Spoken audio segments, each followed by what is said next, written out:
tuning in to another episode of Reaction.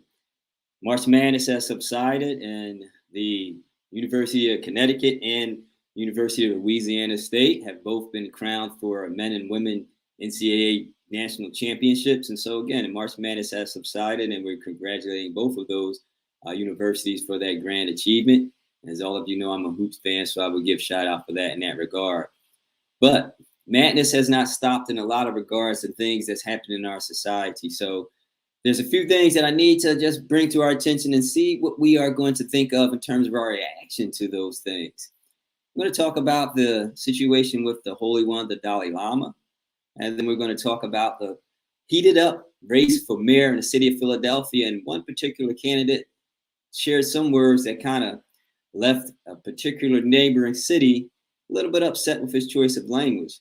And then we're also going to talk about the, once again, secret, not secret, confidential, not confidential information that's consistently being leaked by our United States government in terms of secured information. It begs the question, can we keep a secret? So those are going to be some of the items we're going to talk about on this episode of Reaction. Again, we thank you for tuning in. And as always, if you want to follow us, check us out on Instagram, which is where we are at most of the part in the social media, and that's at ReactionPHL. So please be mindful to follow us there. And of course, subscribe to our YouTube channel, which is Reaction TV Show, which you can get the information on episodes present and past so that you can be able to share your reaction on things that matter most. So as we delve into the topic, which we're going to get into for today, I want to add that it is the first topic, at least pertaining to the situation with the Dalai Lama, comes with a bit of sensitivity, and I want to be mindful of that because some of the situations that we're going to talk about can be a bit triggering and upsetting. So I want to put that out there for our viewers and our listeners so that they can be informed about that. So many of us may have heard, and those of you who have not, it's been an extremely upsetting situation to hear about the Dalai Lama, particularly for those who follow the Holy One in reference to their faith-based belief. It was that during one of his events, the Dalai Lama is pictured and even recorded asking a young child to give him a kiss. And maybe many people would feel a certain way about that. But then, if you will, the situation got a little bit worse when he asked a young child to suck on his tongue. Later, of course, the Dalai Lama apologized for his action, but damage is already done. And what I really want to talk about, or really would like to get your reaction on, is the simple idea of when do we set the boundaries and parameters on protecting our children, and how do we do that regardless of the individual? And I say that because, of course, with all level of sensitivity for those who follow the Dalai Lama, and some refer to him as the Holy One, their faith and their belief in the work that he's doing and all that he represents is something that they really ground themselves in. So it's not to attack anyone in terms of their religious or faith-based foundation, but it is to, again, put it out there. How do we have these conversations and hold people accountable for actions that are just, into some people's eyes, deplorable, and to others, pedophile on a certain level?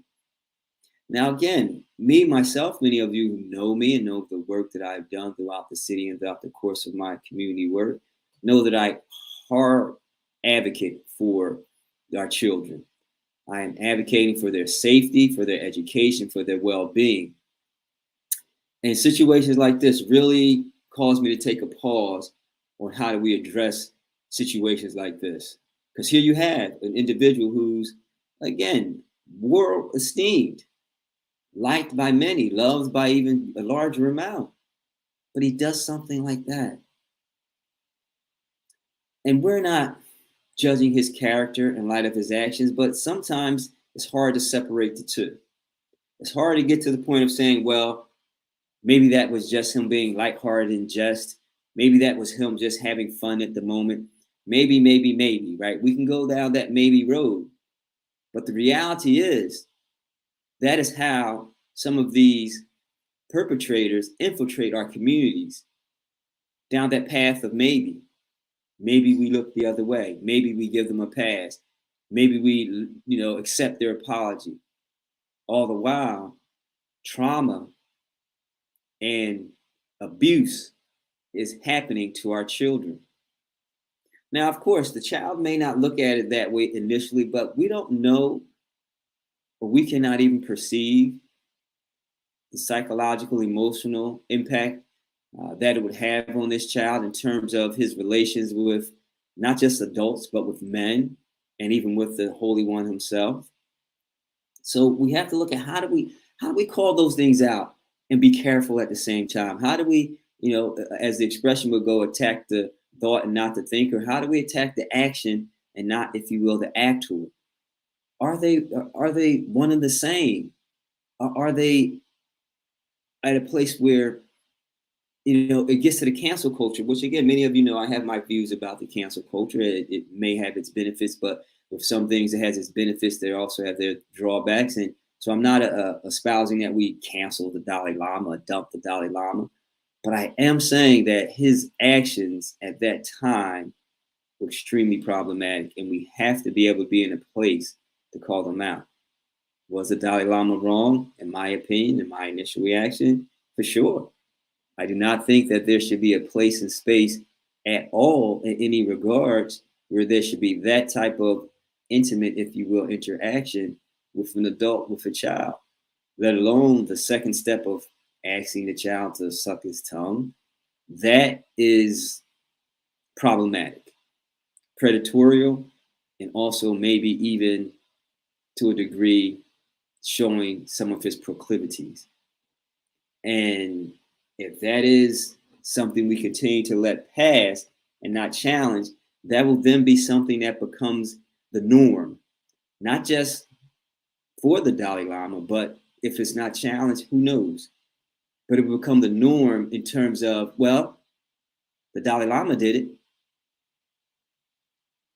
right? So where is the forgiveness for me? It was no different. I was not being sexual. I was not trying to be a pedophile. And so, see, that's the slippery path that we go down if we are not holding hard accountability, particularly for our children, but for anyone in situations like this.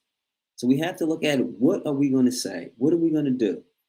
Now, again, I mean, it's not like, again, we can instantly cancel or dump the Dalai Lama, but we can, again, challenge his actions and hold him accountable, and those who are skirting this line of being kind and jokey and jovial, we can hold them accountable and say, hey, look, went too far. Not even went too far. It should not have even happened. There should be boundaries which protect our children in spaces such as this. And I've seen it happen far too many times where an individual who is well liked in a lot of regards, sometimes because even the parents appreciate the individual, they allow their children to get into close proximity to them. And in getting in close proximity, it kind of leads to a conflicting, compromising situation with their child, this individual. And I was talking to a friend at one time about this particular situation as well, and they were saying, well, it's kind of like how, and you can say and have your reaction one way or the other, it's kind of like how Michael Jackson was close to a lot of kids. And because he was close to a lot of kids, people, of course, accuse him of behavior that was uncommon. And right or wrong, that could be part of the argument. And not that I'm defending Michael or any way like that, because there was, of course, a drawn out case with all that. But I'm tying that in to say that those levels of proximity that sometimes we let our kids get to, and these individuals who are high esteemed, can lead to these conflicting situations. And there is no difference in that kind of approach. But there is a difference when there is, if you will, visible and evidential proof, such as it is with the Dalai Lama. And again, I'm not giving Michael a pass if you're thinking I'm having one opinion about that or not. I'm not saying that. But what I am saying in this case with the Dalai Lama, there is verifiable proof that he actually did what we saw him do. And in leading to that level of proximity towards these individuals, we can be conflicted because we think that they're of good repute. But we're all human. And with all our humanities, we all have our proclivities. We all have our shortcomings. I'm not excluding myself. But what I am saying is that if there's a situation where I ever find myself in a conflicting, compromising, or even abusive position, I would not be out of the auspice of being held accountable for that to the highest degree. So yes, we even have to hold the Dalai Lama accountable for those actions. If not, that opens up a gateway. And that gateway that opens up will be devastating and damaging to our youth and to our communities and to anyone who is being abused or attacked by someone of reputation and status. We have to move away from just looking at an individual's reputation and status and thinking that their actions can be excusable. They cannot. Dalai Lama, the Holy One, for all the great work that he has done, will do, and I would like to believe if he continues to do, now has, if you will, a scourge on his reputation, which may even be a view into his character.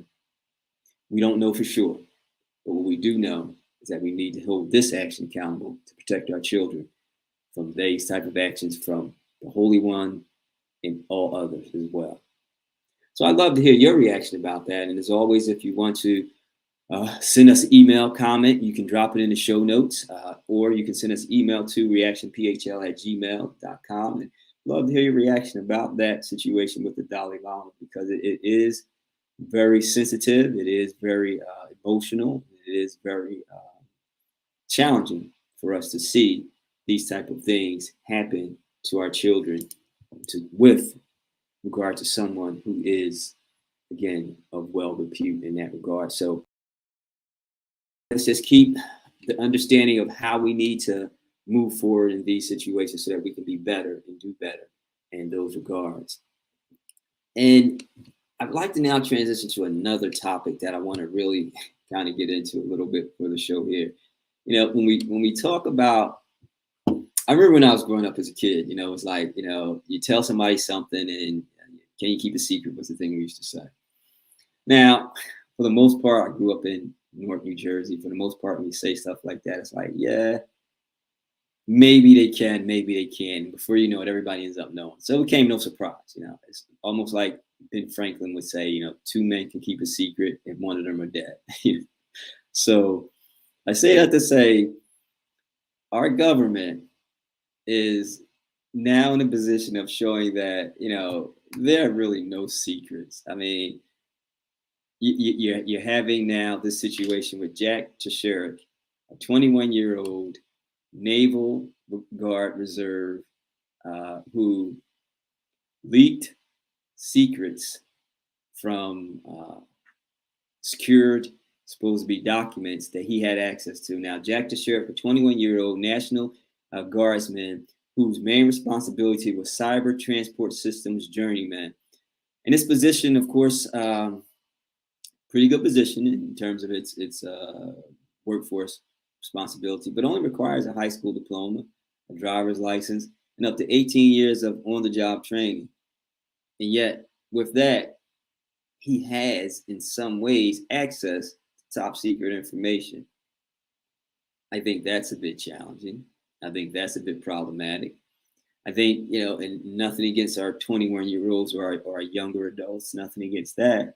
But in terms of being responsible for transporting secured information and having access to it, and again, I'm not saying you have to be, you know, highly academically credentialed, but I would like to believe maybe a little bit more than a high school diploma and maybe a little bit more than 18 months of experience on the job training before you're having access or hands-on ability to be able to see or in proximity of secured information.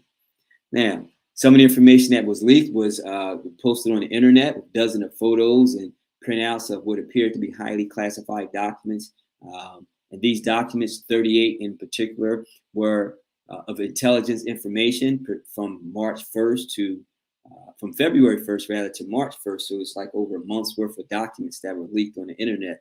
And these documents were a mix of tactical and strategic maps and battlefields in Ukraine and drafts of the Pentagon's Joint Chiefs Session. So it was just like he was spilling all the tea. I mean, it's like, you know, If you wanted to know how they was going to do things in terms of fighting any wars or going up against Russia and the rebellions and all that, and CIA intelligence information, Jack was your dude. And I say that lightheartedly because, how does this happen? How do we as a government allow for secret top information to consistently be leaked? Because again, the shocking and shameful part of it, it's almost the norm in a lot of regards. Because look, we had Ed Snowden who leaked information. We had the Pentagon press papers back in the 70s. We had WikiLeaks, Julian Assange in 2010. We had Robert Hansen, who was a double agent trained by the United States, spied in the United States and gave information to. So and then we had, of course, former President Trump taking documents home, like he was his lunch or something. Like, oh, I'm gonna just take this home. I'm just read like it's a newspaper, right? And if that wasn't enough, right, then you have current President Biden having secure documents at one of his residences. So it's just like, are we really keeping secrets? Are we really keeping anything confidentially safe in terms of national security? Now, I know that there may be some even more in-depth information that no one can get their hands on, and it's only for eyes only for certain high-level clearance individuals. But is it? But will it be? Because here we have now individuals like Jack Teixeira who can have his hands on this information. So how soon, how long before some of that even for eyes only information begins to be leaked out? And how safe is our country? How safe is our national security? How safe is it, for the everyday residents and citizens if this information can be hijacked and shared and dispersed at a whimsical effort and whimsical nature for no apparent reason other than just for the joy and funny fits and giggles of it? Now, I know one of his friends, Jack Teixeira friends, was saying that, he was under a lot of stress coming off the pandemic and, he's going through a lot and he just was Jack being Jack, so to speak. Be that as it may. But that type of laissez-faire, lackadaisical behavior can compromise, again, national security, can compromise the well-being of everyday citizens, and can lead to conflict in how to resolve any high-level global situations if information is shared in that capacity or just given out or just exposed in that manner.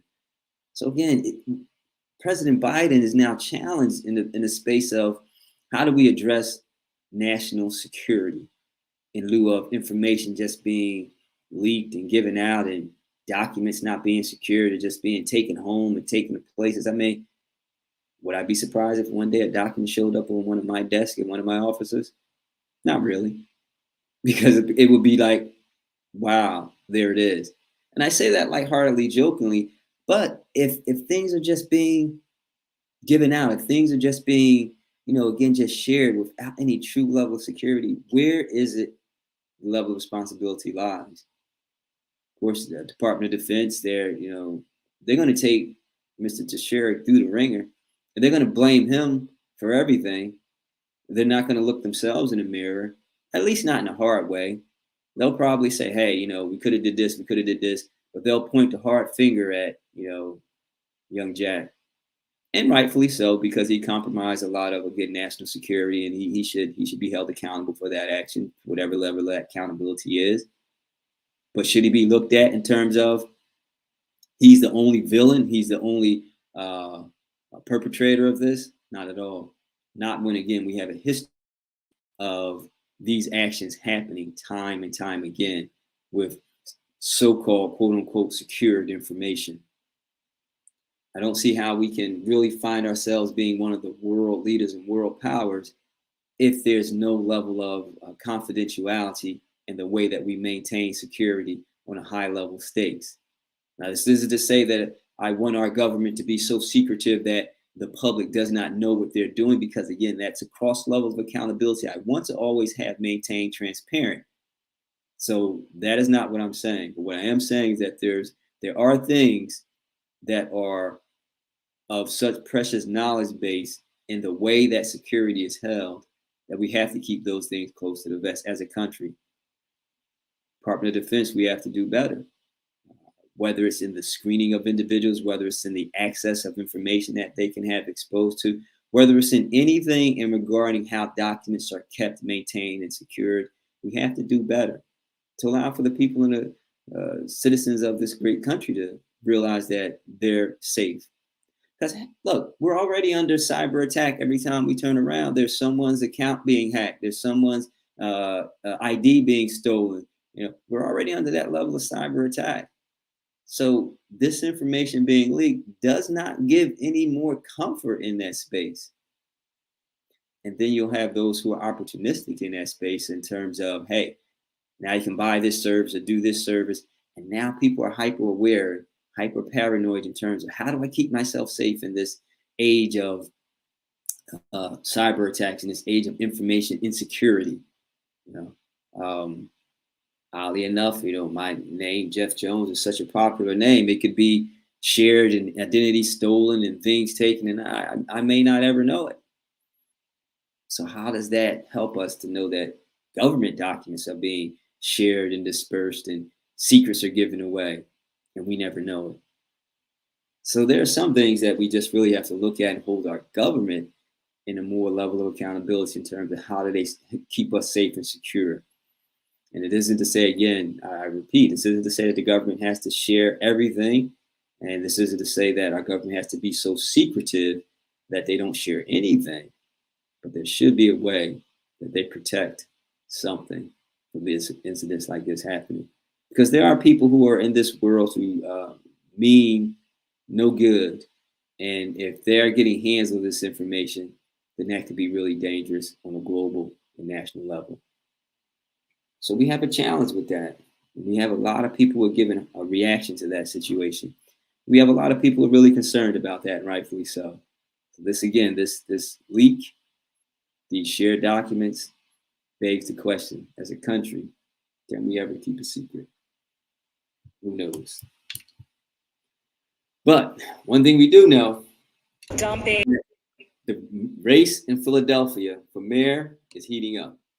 It's heating up, and now it's coming down the home stretch. There's less than 30 some days before the election on May the 16th. And candidates are really kind of rallying their troops and getting out there, stomping and getting at press conferences and doing speeches and doing town halls. And there was one particular town hall session that was held, and one particular candidate that is running for mayor in the city of Philadelphia, Jeff Brown. At one time, he was a lot of people's front-running candidate. He was doing pretty well in the race. He was tracking well, good sentiments. People were really rallying around him. He was an entrepreneur, businessman in the city of Philadelphia who owns a chain of supermarkets, ShopRite. And in doing that, he positioned himself again as a viable candidate. But sometimes businessmen are not politicians, and we all know, of course, politicians are not businessmen. And that murking of that line gets crossed. And I think in his dire ambition to be altruistically good-willed, even with some of the problematic things that Jeff Brown has as a business owner, I think he stepped his foot into some poop that he could not get out of, some trash that he could not get out of. This is a clip I'm going to play from a press conference, a town hall session that Jeff Brown was a part of with the other mayor candidates. And it was regarding trash removal from the city of Philadelphia into one of the neighboring cities. Take a listen. And some tiny garbage pickup system continues to be a persistent problem in the city. Where Philadelphia trucks some of its trash has spurred accusations of pollution and environmental racism, specifically from the residents of Chester. Would you, as mayor, keep or change the existing waste disposal contracts? So, I really don't. I'm not sure, because I would bid it out, but I'm not sure if that changes it or not. But Chester is Chester. I'm worried about Philadelphians and how their lives are. And so what will come first to me is what would be best for my Philadelphians. So you don't care about Chester? I do care. The trash that's coming from Philadelphia. I do care, but I don't work for them if I'm the mayor. I work for Philadelphia. And now, that clip right there from that town hall session exposed mayor candidate Jeff Brown for how he really feels about Black and brown individuals. Now, the conflicting part about that is that Jeff Brown in the city of Philadelphia is known for hiring and employing Black and brown people at a good rate, mind you, at a rate that could be seen as, admirable. He's hiring returning citizens at most of his ShopRite stores. But yet there are those who challenge his work ethic in that space or his hiring practice in that space, as if to say, is he not just, if you will, for harsh terms, a plantation manager, just hiring Black and brown individuals to do the work on his plantation stores, ShopRite? That's a thought that some would have. And are these actions really just to make himself profitable? And some would challenge those thoughts in that space, especially in light of this comment, Chester is Chester. Chester is Chester. Chester is a fine city. Chester is a great city. Mayor Kirkland is doing a great job in changing Chester around, reducing crime, creating jobs, and making the city better in every regard ever since his tenure as mayor. And Mayor Kirkland also took the high road on that comment, gave no light to it, and understood that wherever, as Jeff Brown said, wherever the trash would go, it would be problematic. So Mayor Kirkland took the high road because he knows the work that he's doing to revitalize and build Chester is far above any of the disparaging marks that candidate Brown made. But Chester is Chester. Chester is a city that's proud with over 72% Black and brown residents in Chester. So that comment that candidate Jeff Brown made really shows his lack of sensitivity and understanding that Chester is Chester, but it's more than what you're believing it is. It's not a place where you can just frivolously say, hey, I don't care about them because I'm not the mayor. That again shows a view into his ideology of what he would be thinking even as a mayor. Would he be so myopically, so self-focused and self-centered in a space that he would not care about any other city that neighbors the city of brotherly love? If so, then where is that love? So Jeff Brown, he put himself in an awkward position, and not even to mention, right in lieu of this comment about Chester is Chester, some of his financial doings and fundraisings have become in question. So is this a businessman that's becoming undoing, or is this someone who's just unknowing and just exposing himself for some of his Trumpisms that many believe he has as part of who he is and his character? So the race is heating up, but for this candidate, Jeff Brown, things seem to be cooling down just a little bit more than he would like, maybe even as part of one of his frozen food sections in his market. His race is really cooling down. So he's in a bad position. He's in a challenging position. And it's interesting because now it's up to the residents of Philadelphia to parse this out.